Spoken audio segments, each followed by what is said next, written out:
ഇനി നമുക്ക് ചെറുപയർ കൊണ്ട് നല്ല റൈസ് ഉണ്ടാക്കാനായിട്ട് പാൻ വെച്ചതിന് ശേഷം അതിലേക്ക് കുറച്ച് ഓയിൽ ഒഴിച്ച് കൊടുത്തിട്ടുണ്ട്. ഇതിലേക്ക് സവാള കട്ട് ചെയ്തതും 2 പച്ചമുളക് കട്ട് ചെയ്തതും ചേർത്ത് കൊടുത്ത് ഒന്ന് വാടിയെടുത്തിട്ട് തക്കാളി കട്ട് ചെയ്തത് ചേർത്ത് കൊടുക്കാം. അതിനുശേഷം ഇതിലേക്ക് ചെറുപയർ കുളിപ്പിച്ച് വെച്ചിരിക്കുകയാണ് അത് ചേർത്ത് കൊടുക്കാം. ഇതിലേക്ക് ആവശ്യത്തിനുള്ള നാരങ്ങ നീര് ചേർത്ത് കൊടുക്കാം. അതിനുശേഷം ആഴമുള്ള നദിയെ ഇതിലേക്ക് കുറച്ച് ഒലിവ് ഓയിൽ ചേർത്ത് കൊടുക്കുന്നുണ്ട്. ഇതിലേക്ക് ഒരു പിഞ്ച് മഞ്ഞൾപ്പൊടി ചേർത്ത് കൊടുത്തിട്ട് എല്ലാം കൂടെ വീണ്ടും നന്നായിട്ട് മിക്സ് ചെയ്ത് കൊടുക്കുന്നുണ്ട്. കുറച്ച് മല്ലിയില ചേർത്ത് കൊടുക്കാം.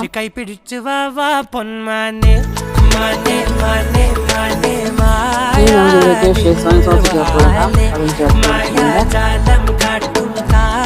ചേർത്ത് കൊടുത്തിട്ട് മിക്സ് ചെയ്ത് കൊടുക്കാം.